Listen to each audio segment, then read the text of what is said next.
असंयम बनाम आत्मघात। ऑडियो 5। लेखक वेदमूर्ति तपोनिष्ठ पंडित श्री राम शर्मा आचार्य।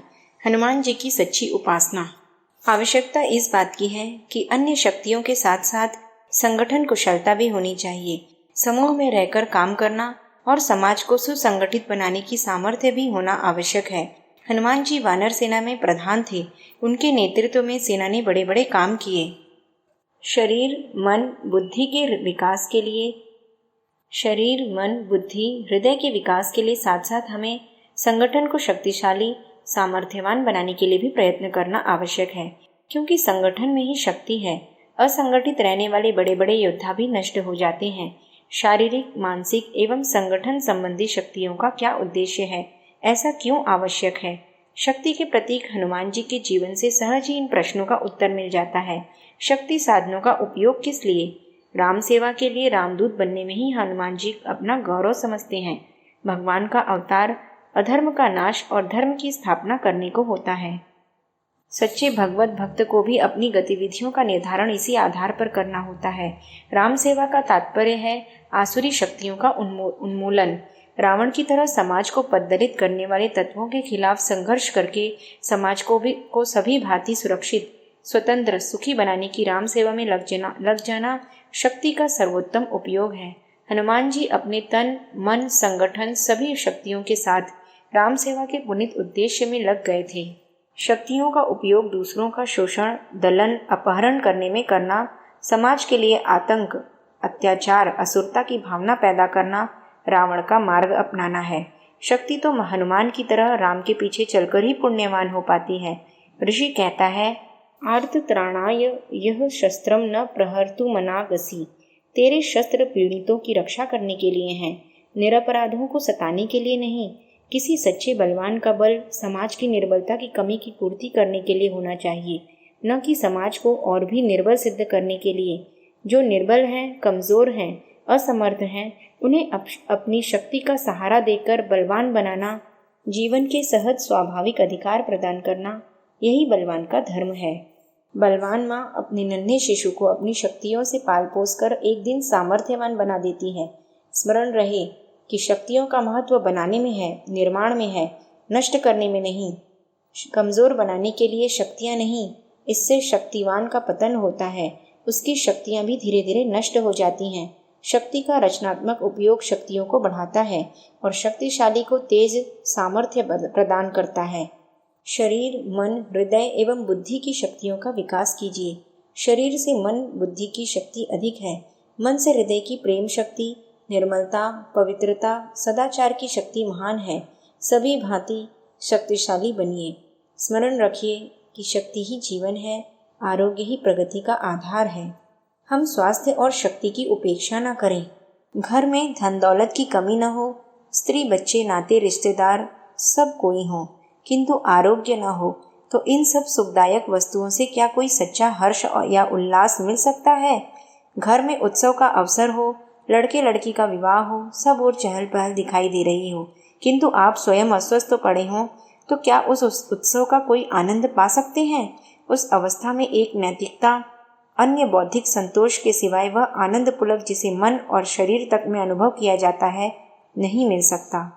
सारा उत्सव नीरस और फीका फीका ही अनुभव होगा। भोजन, वस्त्र, सुविधा, साधन सभी कुछ हों, किंतु आरोग्य के अभाव में उसका कोई आदर नहीं रहता। पथ्य के अतिरिक्त किसी अन्य भोजन का तो अधिकार ही नहीं रहता। आराम के साधनों का उपयोग किया जा सकता है, किंतु बीमार के लिए उनका क्या सुख हो सकता है? स्वास्थ्य सही हो, शरीर में पूर्ण आरोग्य हो, तो साधारण भोजन, वस्त्र और सामान्य सुविधा साधनों के साथ भी सुख और उल्लासपूर्ण जीवन बिताया जा सकता है। स्वास्थ्य स्वयं एक सुख है, उसे बाह्य साधनों पर जीवित रहने की अपेक्षा नहीं होती। युग के धन कुबेर कहे जाने वाले रॉकफेलर जैसे न जाने कितने व्यक्ति सर्व संपन्न होने पर भी 2 रोटी खा सकने और जीवन में खुलकर हंसने के लिए तरसते रहते हैं। स्वास्थ्य संपदा से रहित वे करोड़ों अरबों के स्वामी होते हुए भी दीनहीन और मलिन बने रहते हैं। उन्हें स्वयं की तुलना में अपने मील के मजदूर भाग्यशाली लगते हैं, जो दिन भर पसीना बहाते, डटकर काम करते और शाम को जो कुछ मिल जाता है डटकर खाते और चैन की नींद सोते हैं। स्वास्थ्य संपदा के धनी होने से वे फटे वस्त्रों और टूटे मकानों में वह आनंद पा लेते हैं जो स्वास्थ्यहीन पूंजीपति अपनी सजी धजी कोठियों में नहीं पाते। स्वास्थ्य संसार में सुख का बहुत बड़ा आधार है। इसी में वे सारी सुखानुभूतियां निहित होती हैं जो साधनों का संपर्क पाकर अधिक उद्दीप्त हो उठती है। स्वास्थ्य के अभाव में सुख साधनों का मूल्य नहीं। इस संपदा की रक्षा हर उपाय से करनी ही चाहिए। संसार शक्ति के आधार पर चलता है। यदि शक्ति का सर्वथा ह्रास हो जाए तो संसार का चलता हुआ चक्र वैसे ही रुक जाए जैसे बिजली फेल हो जाने पर चलती हुई मशीन रुक जाती है।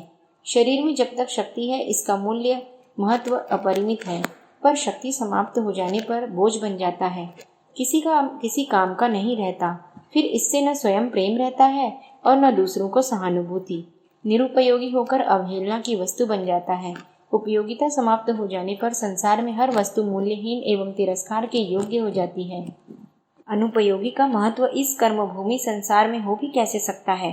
शक्ति शून्य किसी वस्तु की, चाहे वह शरीर हो अथवा अन्य वस्तु की, कोई कदर नहीं रहती। शक्तिहीनता और भय का सगा संबंध है। जहाँ अशक्तता होगी वहाँ भय का रहना स्वाभाविक है। शक्तिहीन शरीर को, रोगी को सशक्त मनुष्यों, दुष्टों और शत्रुओं का भय रहता है।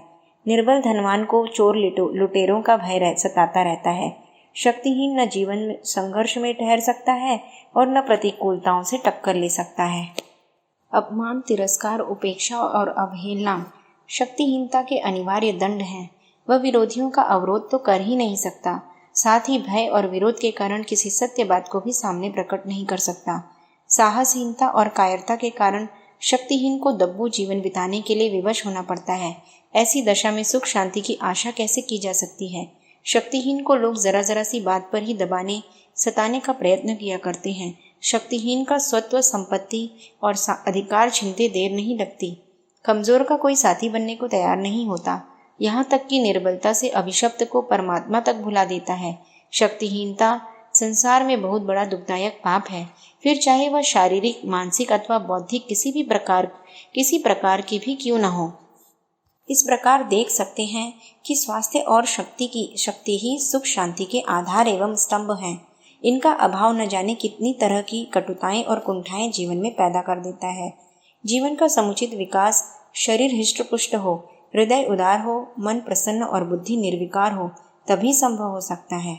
अस्त व्यस्त शारीरिक अवस्था का जीवन गति से कोई प्रयोजन सिद्ध नहीं हो सकता। स्वास्थ्य सुधार के लिए धैर्य की आवश्यकता। किसी वस्तु को नष्ट करना आसान है पर बनाना कठिन है। किसी बड़े कारखाने को आग लगाकर कुछ घंटों में बर्बाद किया जा सकता है, पर नए सिरे से उसे खड़ा करना मुश्किल है।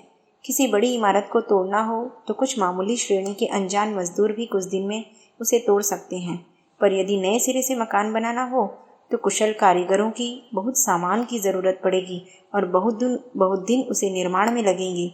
इसी प्रकार स्वास्थ्य को नष्ट कर डालना सुगम है, पर उसे बनाने के लिए, सुरक्षित रखने के लिए बहुत प्रयत्न करने की आवश्यकता पड़ती है। उपेक्षा और लापरवाही स्वास्थ्य की बर्बादी का प्रधान कारण है। उस कारण को ठीक किए बिना कोई व्यक्ति न तो अपने बिगड़े हुए स्वास्थ्य को सुधार सकता है और न स्वस्थ शरीर को देर तक सुरक्षित रख सकता है।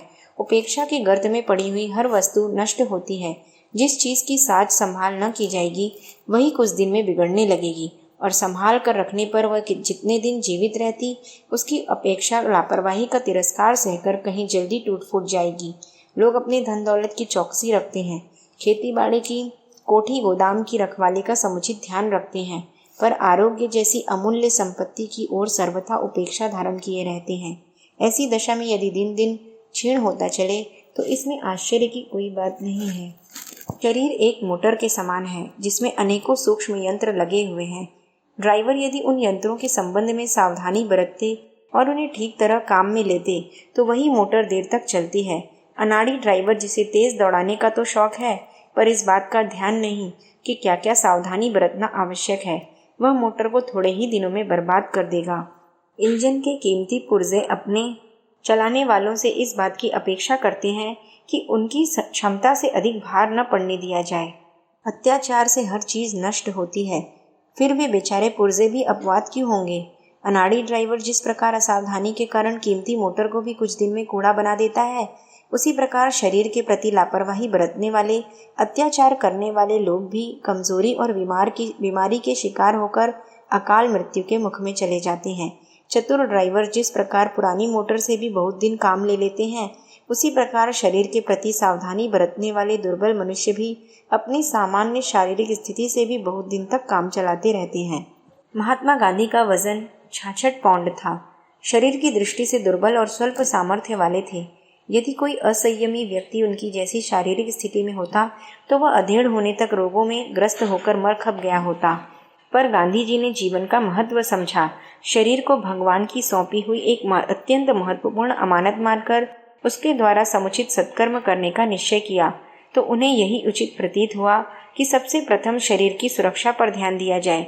उन्होंने 36 वर्ष की आयु में ब्रह्मचर्य का व्रत लिया, भोजन पर से स्वाद की दृष्टि बदली और औषधि रूप में उपयोगी से उपयोगी आहार ही लेना प्रारंभ कर दिया। दैनिक क्रियाकलापों से प्राकृतिक नियमों का पालन और मन का संतुलन रखने का दृढ़ निश्चय कर लिया। फलस्वरूप वे दुबले पतले शरीर को लेकर ही दीर्घ जीवन एवं निरोग शरीर का लक्ष्य प्राप्त करने के लिए तेजी से बढ़ने लगे। यदि दुर्घटना घटित न हुई होती, गोली का शिकार उन्हें न बनना पड़ा होता, तो वे शारीरिक दृष्टि से एक महत्वपूर्ण आदर्श लोगों के सामने रखने जा रहे थे। उनकी इच्छा 120 वर्ष जीने की थी। 80 वर्ष की आयु में उनका शारीरिक संस्थान एवं जीवन क्रम ऐसा संतुलित चल रहा था कि बीमार पड़ने का कोई प्रश्न ही न था। वे 120 वर्ष अवश्य जी सकते थे, पर दैव दुर्विपाक को क्या कहा जाए।